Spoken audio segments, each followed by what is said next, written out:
So you want to know the difference between living in Oakland and San Francisco, California? Well, that's what we're going to talk about today, so let's get to it.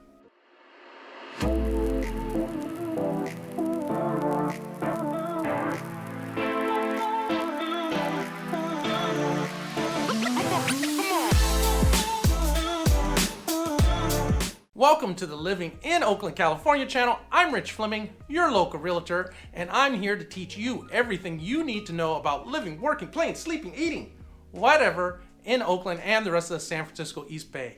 I get a ton of people who do reach out to me with questions about what it's like to live here, how to transition here, what they need to know before they get here.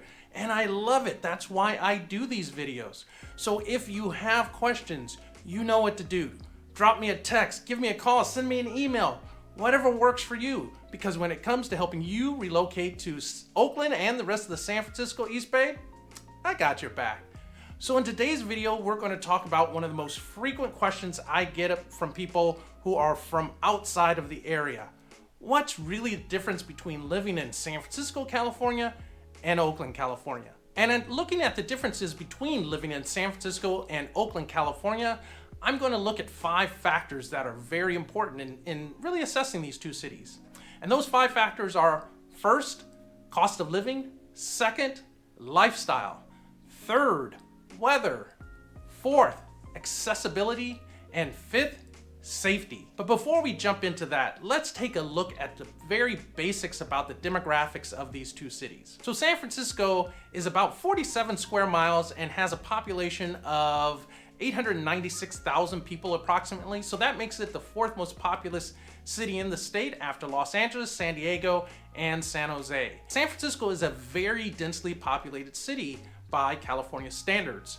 It has a population of approximately 19,000 people per square mile. Now, Oakland is the 8th most populous city in California, and it has a population of approximately 433,000 people, occupying 56 square miles approximately. So that gives it a population of about 7,700 people per square mile. So let's talk about that first comparison factor between San Francisco and Oakland, the cost of living. Now, when you go to most online cost of living comparison sites, what you will find is that they show that Oakland is about 25 to 35% less expensive to live in than San Francisco. And that is primarily driven by the cost of housing. It is about 20 to 35% cheaper to live in Oakland than it is right across the bay in San Francisco. Now, you also pay a little bit more for food, entertainment, medical insurance, utilities, things like that, but it is really driven by the cost of housing. So in San Francisco, to rent a 2-bedroom apartment will cost you about $3,900 to $4,000 per month on average. Now, this can vary significantly by the neighborhood in San Francisco, but somewhere in that range is what you should expect to pay.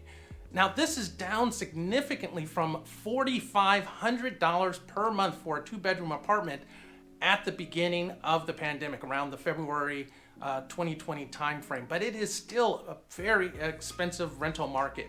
Now, in comparison, a 2-bedroom apartment in Oakland will cost you about $3,200 per month to live in, and that has been pretty stable for about the last year or so. You're seeing a little bit of fluctuations, but you are not seeing the decreases that you've seen in San Francisco.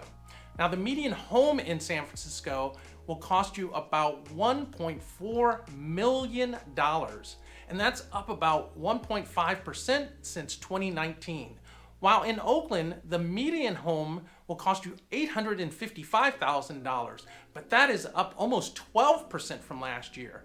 And that's really being driven by people who live in more expensive areas of the Bay Area, such as San Francisco and the Peninsula, realizing they can have a great lifestyle and stay in the Bay Area by moving to Oakland and other parts of the East Bay. Now, if you're moving to the San Francisco Bay Area from another part of the country and you really want that San Francisco experience, I completely understand that. I mean, I moved to New York City once and I really wanted the Manhattan experience. I wasn't moving to New York City to live in Queens or New Jersey. Nothing wrong with those places, but I really wanted the Manhattan experience and I was willing to pay more for it. But when you start considering whether you want to stay here in a longer term, you really have to start balancing out other factors against the significantly higher cost of living in San Francisco. So we're going to jump into some of those factors. And that first factor we're going to talk about is lifestyle. So without question, San Francisco is the, for lack of a better term, cultural and lifestyle hub of the San Francisco Bay Area. And don't forget, the Bay Area is a huge place. But San Francisco is really the nightlife center, the dining center, overall of the region. So let's talk about a few lifestyle factors. The arts. So in the Bay Area, you cannot match the arts access that you have in San Francisco. You have the San Francisco Opera, the San Francisco Symphony, tons of world-class museums here. You just cannot beat the arts and the access to it in San Francisco. Yes, San Jose and Oakland both have museums, arts access, but it is not rivaling what San Francisco is providing, in my personal view. Now, the second thing is dining and nightlife. San Francisco does have an extensive dining and nightlife scene. It is the times of COVID, so it is definitely very toned down. There's really not much to do right now. But under quote unquote normal times, it has a ton to offer in those realms.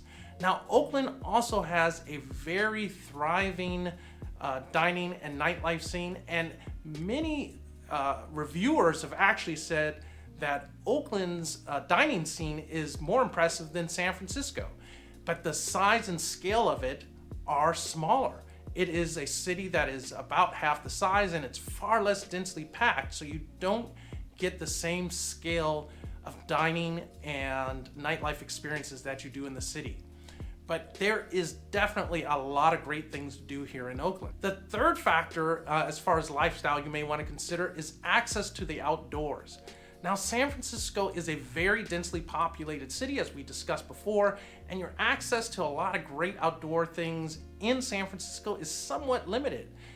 There is Golden Gate Park, which is a huge park. I believe it's the largest park in the country within a city, and it has a lot of great things to offer. You also have the Golden Gate National Recreation Area, which is essentially near the Golden Gate Bridge and right on the water. That is a spectacular area, but those are the only two really large-scale parks or outdoor activities that you can access in San Francisco. You can also go up to the Marin Headlands, which is across the Golden Gate Bridge in Marin, and there are other places that you can access. But if you really want easy access to more outdoor activities, I would definitely say Oakland gives you that. Oakland has far more parks and they are larger overall. And the reason for that, once again, Oakland is a larger city with a less dense population. So it makes it easier to get access to the outdoors. The other thing is that Oakland is within the East Bay Regional Park District, and that district has, I believe, 73 parks and something like 1,700 miles of trails and things like that. So you have a great deal of access to the outdoors in a variety of different manners. Another factor to consider as far as lifestyle is concerned is the ethnic and social economic diversity of the areas. Now, San Francisco historically has been an extremely diverse city, but over the last 10 to 20 years, that diversity, in my opinion, and according to the data, has changed and decreased over the years. And part of that is due to the increased cost of living in the city. So the social economic diversity that you have in the city is dramatically decreased, and it has become a city in many regards where you need to earn a significant amount of money and have a job that earns a significant amount of money to afford to live there. The ethnic diversity has also decreased in San Francisco over time, and that's related to the social economic diversity, just due to historical patterns in our country. Now, in Oakland, you have a significantly more socioeconomic and ethnically diverse population, and that is because it is far less expensive to live here. Now, that doesn't mean Oakland isn't expensive compared to the rest of the country, but you still have a much wider diversity of people and activities and jobs that they do than you will see in San Francisco overall. So let's look at the second factor that we're going to be considering, the weather. Now, in looking at the weather in San Francisco, this can vary dramatically depending on where you are in the city and what time of the year it is. Now, neighborhoods in San Francisco that are on the western side of the city closest to the ocean, tend to be cooler and foggier than other parts of the city that are on the northern end and especially the easterly side of the city. Temperature variations can be 5 to 10 degrees within San Francisco. So you really do have to pay attention to the weather patterns in a particular neighborhood in San Francisco. Now, Oakland, the weather tends to be consistent throughout the city. There are some variations, but not as dramatic as you will see in San Francisco. It tends to be 5 to 10 degrees warmer in Oakland than it is in San Francisco during the summer months. And in the winter months, it tends to be about the same temperature. San Francisco also has its warmest months in September and October typically, whereas Oakland's warmest months tend to be typical summer months, late May, June, July, and August. So let's jump into that third factor, accessibility. Now, if you travel a great deal for work, especially internationally, then San Francisco and being close to San Francisco Airport is going to offer you some benefits that are a little bit more difficult to come by living in Oakland. So Oakland does have an international airport, Oakland International, but it does not have the same level of flights to essentially the entire world that San Francisco Airport does. So if you travel frequently, especially internationally, you're going to want to be closer to San Francisco Airport. So if you do travel extensively, it is possible to access San Francisco Airport using our regional train system, BART, B-A-R-T, Bay Area Rapid Transit, and it will take you from all points in the East Bay to San Francisco Airport. It is actually a better way to get to the airport than driving most of the time. It takes less time, it is less expensive, and it is more predictable than driving. Traffic patterns going to San Francisco, especially across the Bay Bridge, can be unpredictable at times and take a significant amount of time at rush hour. If you drive a lot for your job, then you're probably going to want to live in the East Bay in Oakland. And that's assuming you are in the Bay Area overall or Northern California overall. And the primary reason why is you just have far better freeway access in the East Bay than you do living in San Francisco. Not only that, but San Francisco itself does not have many freeways within it, and driving within San Francisco to get to a freeway can easily be a 20 to 30 minute experience or more depending on the time of day. In the East Bay, you're going to be able to access those freeways and get around the Bay Area and Northern California much more effectively. Also, keep in mind, even though you may live in Oakland, you may have better access to many parts of San Francisco than people who live in certain parts of the city.